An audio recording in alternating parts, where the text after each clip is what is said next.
Have you ever looked at a stamp set and said, no, that's not for me? Well, in today's video, I'm going to share with you how to create these stunning backgrounds with ink, water, a little dilution spray, and of course, shimmer. Hi there, I'm Julie, and in today's video, we're going to create 4 sympathy cards using this stamp set right here. Now, to be quite honest with you, when I first saw this stamp set, I almost gave it a pass, but I took out a few of my favorite things, and I'm going to show you how to create 4 monochromatic slimline cards using a few of my favorite products. Let's get into it. So for card number 1, I decided to bring back my new favorite toy, which is the Sprigs and Leaves Thin Cut. And I did a black panel, as you can see right here. I brought back an old friend, which is a frame, because I'm going to stamp my sentiment on here.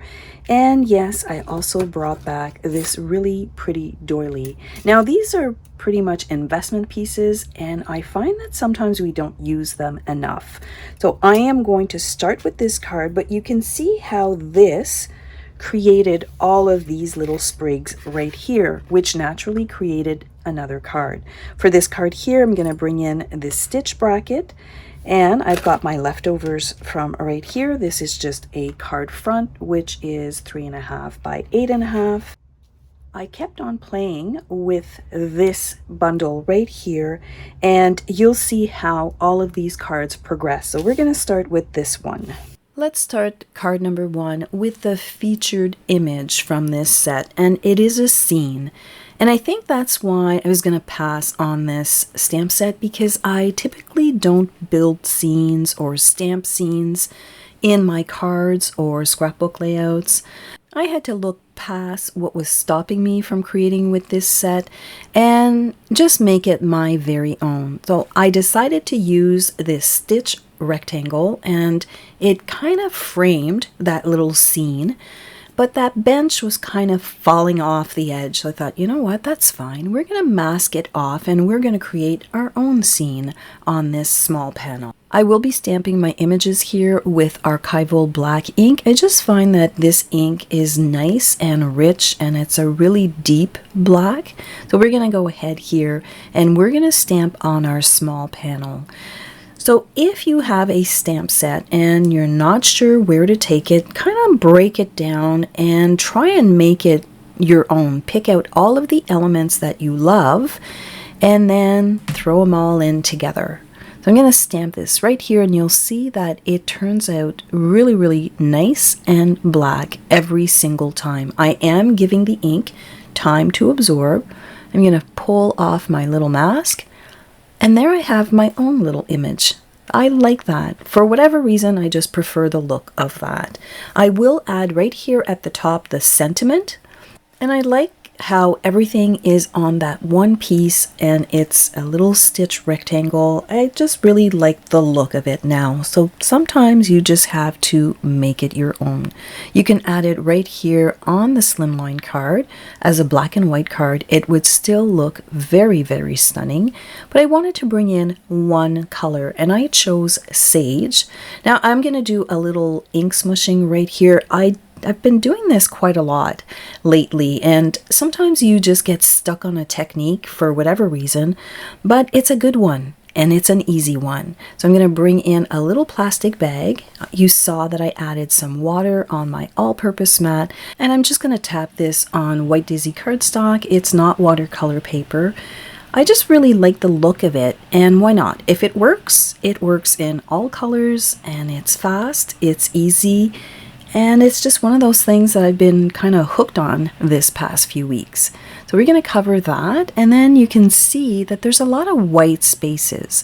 So another quick tip is just to add a little bit of ink blending to this background. It really finishes it off, and you have this really neat mottled effect. Now, of course, I could have used just regular sage cardstock, but I like the look of this much, much more. So you can see here at the bottom, I've got some ink blending on my panel, and let's take a look. This is a super simple technique, very easy. Ink on your all-purpose mat, a little bag, you pick up the ink, you put it on your White Daisy cardstock, and there you have it. Super simple, but really, really effective. Now for this layer right here, I do want to sand it, but word to the wise, do not sand on your all-purpose mat. You will damage it. Ask me how I know, unfortunately. So you're going to use a scratch piece of paper. You are going to use your panel right here, and you're just going to sand very, very lightly, and also sand in the direction of the sprigs. So I'm just really touching it very lightly, and I'm going to go ahead here and I'm going to sand off some of that black. And take a look at that. Isn't that cool? So because I'm using cardstock that has a white core, I can actually do this. And I think that it's very effective and it looks really, really great. So we're going to add our sentiment here, and we're going to dress it up with a little vellum doily. Isn't that cute? Again, all of these things I have in my scrapbook room, and I'm just helping along this stamp that I wasn't too crazy about, and now I have to say that I love it. I kind of want to make these cards in all colors. So if sage is not your thing, you could do these in blue, in periwinkle, in peach. Really, adding one color and black seems to do the trick for this stamp set right here. Now we're going to add the sentiment card right on top where I added all of that glue, and it's not going to show. I went ahead and I did trim that off, and I know that I want to add a little bit of blending on this piece, but because I used archival black ink, if I don't let it dry completely, it will smudge. So I'm going to put this one aside, and we're going to start working on card number 2. Now the same thing here. I'm using that great bundle, which is the Sprigs and Leaves. I've cut this down to 3 1/4 by 8 1/4. I've placed this right in the center of my slimline die. Sorry, it's not a die, it's an embossing folder. And I'm going to pop this right on just a plain sage cardstock. Now I want to do the same here because I am using close to my heart cardstock and it has a white core. You can go ahead and you can sand it, and it reveals the entire embossing of all of those sprigs, and I think that it looks really great. Now I'm just taking a paper towel here. I did wet it a tiny little bit, and I'm just picking up all of the dust that kind of remains when you're sanding. And look at that. Doesn't that look great? But why stop here, right? So we're going to add a little bit of ink to those sprigs. Now that's the fun part. When your white core cardstock is revealed, you can actually use any color on it, and you can add all of this extra texture and dimension. Take a look at that. Isn't that really awesome? And that's just plain old embossing folder. I did a little bit of sanding, and now I'm adding this color. So I really, really like how this is turning out. So we're going to use the next sentiment for this card. And this little tree is really pretty, but again, kind of looked a little off when he was by himself. I brought in my favorite friend again. This one is the smallest of the stitch rectangle, and the tree fits perfectly on that image. Now because we're doing a slimline card, for me it was very natural to add 3 of them. So I'm just going to stamp on that small rectangle, and you can see with the archival black ink it just stamps perfectly every time. Now you do need to let your stamp, like you see I'm rubbing my stamp in here, I'm adding a lot of ink, and then I'm pressing it down firmly, and I'm waiting a little minute just so that the ink can absorb in the cardstock. But it is perfect every single time, and I really like these little trees. So you've got 1, 2, and let's do a third one, and it's going to look great when they're all lined up on that slimline card.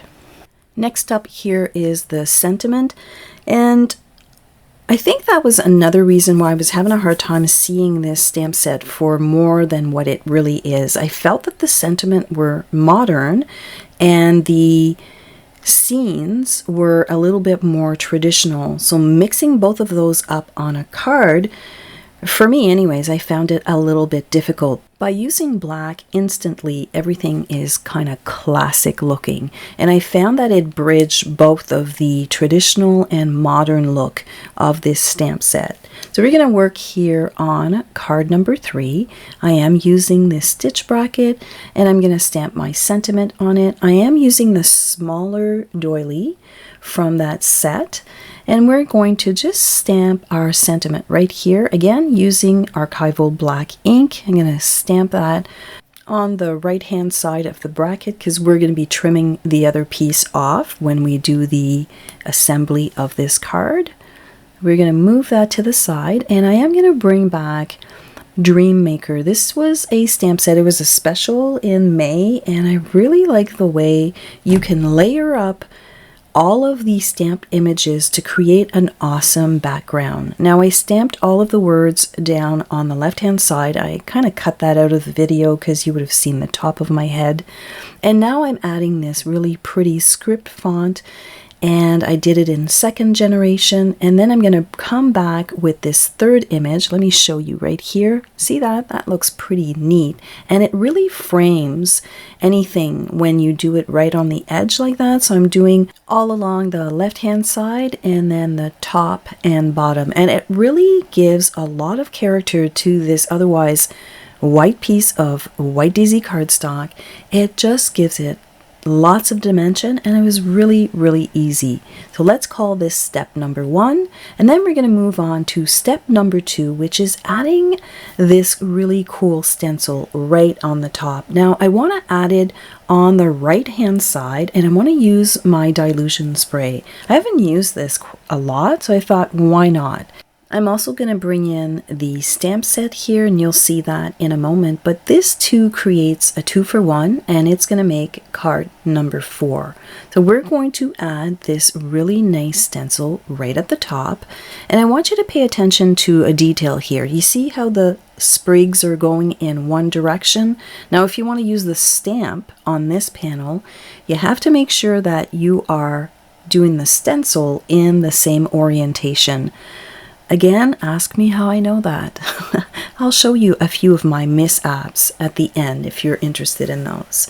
So we're going to pop that right on top. I made sure that my sprigs were going in the same direction as the stamp because I want to use that right after. I'm going to give this a little shake, and you should hear a little ball in there. So once you hear that, all of the shimmer goodness is at the top, and I'm just going to lightly spray on here because I know I want to add color. Now, I probably should have stopped here, but you know, you never stop when you're supposed to. So I'm going to give it one more spray and one more. There we go.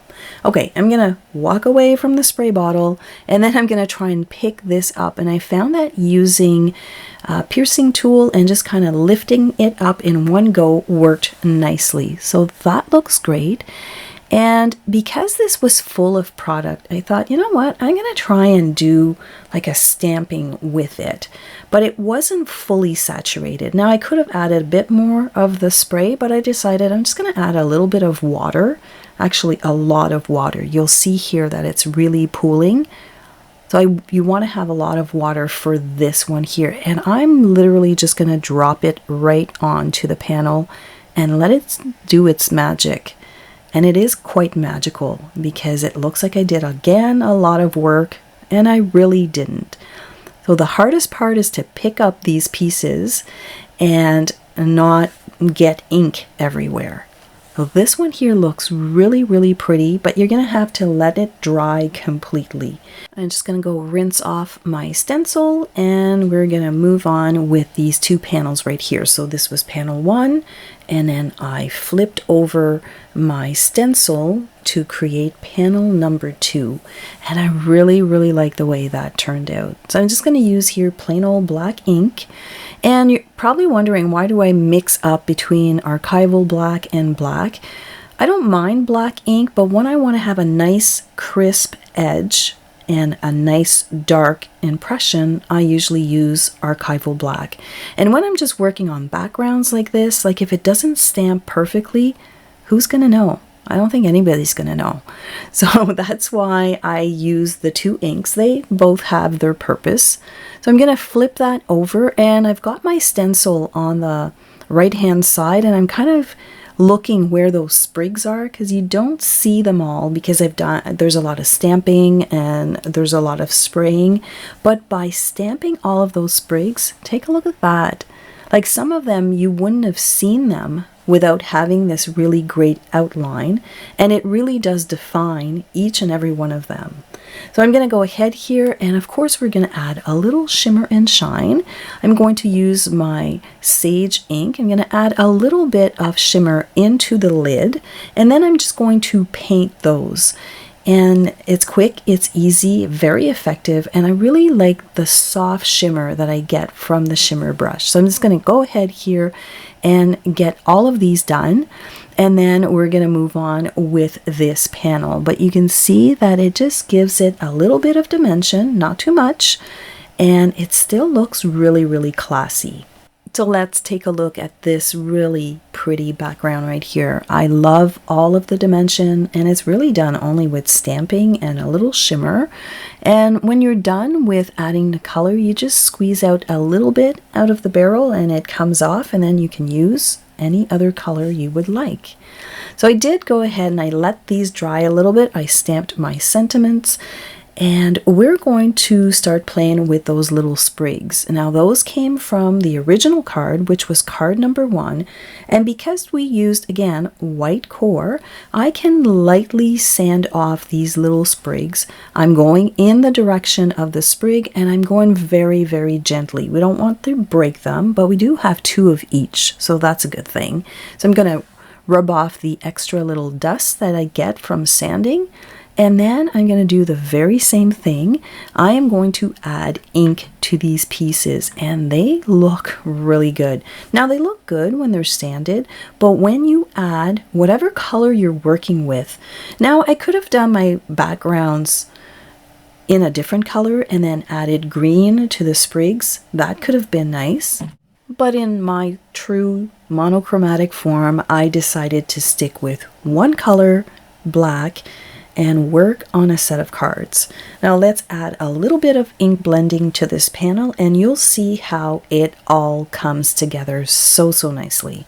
So I'm going to add it right here on the side where I did all of the stenciling, and on the other side I'm just going to bring back a little bit of black ink just to finish off that edge, and it looks good. So again, this is just a piece of white daisy cardstock, and I just kept on keeping on and adding all of these dimensions and all of these different things, but they're all done in the same tones, so they layer up really, really nicely. So we're going to go here with card number 4, but before I do that, I just want to show you that I assembled all of these cards right here, and I did take a moment and I did add the ink blending at the bottom of this panel, and I really like the way that it frames my scene. I brought back my clear shimmer brush with a little bit of sage ink, and I kind of painted the little scene, or that little stream, right in the middle. And here inside I did use the sentiment that is on that stamp set, and kind of gave me the idea to make slimline cards when I saw the inside sentiment. Again, here I'm showing you that I added a little bit of ink blending on those trees, and they look so good. This one here, I really like all of the shimmer that we have from painting those little sprigs. And then I use this sentiment right here. I will list all of the products that are available down in the description box below. And we have this one last card right here. So this panel here I think is my favorite, and you'll see why in just a moment. So that was the twofer that we got from that other panel. So I'm going to bring in a little bit of sage ink, and I'm just going to ink distress all of the front panel. Don't underestimate the power of inking a panel. So this front panel, as I'm adding the ink here, you can see that it's really changing from just the black and white, which looks like watercolor, but we did it with a stencil. And I really like the way that it turned out. So this one here was cut at 3 1/4 by 8 1/4, and it's going to have a nice black frame. So I'm going to bring in this script font again, and that is from the Dreammaker stamp set. So it's this one right here. I'm going to bring back my sage ink. I'm going to bring back my shimmer brush, and we're going to stamp with it. I just wanted to try something a little different and just see how that would work. And you know what? It looks pretty good. So we're going to add a tiny little bit here, and as you can see, my tiny little bit turned into a lot. So you don't need this much, but I had one of those moments. So we're just going to mix that up really nicely here. And I'm just going to use that stamp, and I'm going to stamp into that little pool of sage glitter. And I'm just going to stamp it here in there on the base of this card. It gives it a really cool kind of water distress stamping with shimmer. I don't know if that makes any sense, but try it because it's a lot of fun. And you don't need to use that much. So here I'm going to bring back my dilution spray, and I thought I needed a little bit of splatters, and my tip here is really curved. I'm not sure if it's supposed to be like that, but nonetheless, I'm going to tap and add a few black splatters here and there on this panel, and it looks good. So it does have a little bit of shimmer, not as much as the shimmer pen, but it does look really nice. After looking at it, I felt that those first images that we did, this script image, it looked a little washed out, so I came back to give it a little bit more presence with pewter ink, and I'm just going to stamp all over this front panel. And again, I'm just playing and I'm layering up a few different images, and it looks good. So keep on playing and have fun. And if layering is scary, try monochromatic. You really can't go wrong. So we're going to adhere all of this down, and I decided to add these really nice sprigs because, right, we had them from card number 1. So I did a little cluster, one at the top and one at the bottom. I'm just going to add a little bit of liquid glue here, and then I'm going to add my little bracket to the side panel. And I did add another vellum doily to this card right here, and I think that it looks really good. I really like this one. I think it's my favorite one. So let me know in the comments down below which one is your favorite background. Here are the completed cards. I really like the way that they turned out, and these backgrounds, all of them are absolutely stunning. Now you can see that I took a completely different direction than what was illustrated right here, and if you're interested in the stamp of the month, I'm going to list all of that information down below. If you're a VIP, you get this little guy for free, so don't forget to check the link. I wanted to show you a few of my panels that didn't really make it in this video, but I wanted to show you how fun it is to create awesome backgrounds. This one here, I felt that it was a little bit too blotchy, so I started over. This one here, I felt it was a little bit too dark because I knew I wanted to add some green, so I started over. This one here turned out really pretty, but I have a little finger smudge on there. That's okay. I can just add a sentiment, right? This one here, I didn't quite finish it yet, but I think once I color these in with the sage color, it's gonna look fantastic. So I hope that you've got some inspiration here on how to create stunning backgrounds, and they're super easy. This is a video collaboration with my friend Chelsey. I will link her video at the end and in the description box down below. That's it for me today. Have yourself a fantastic day, and I'll see you next time. Bye for now.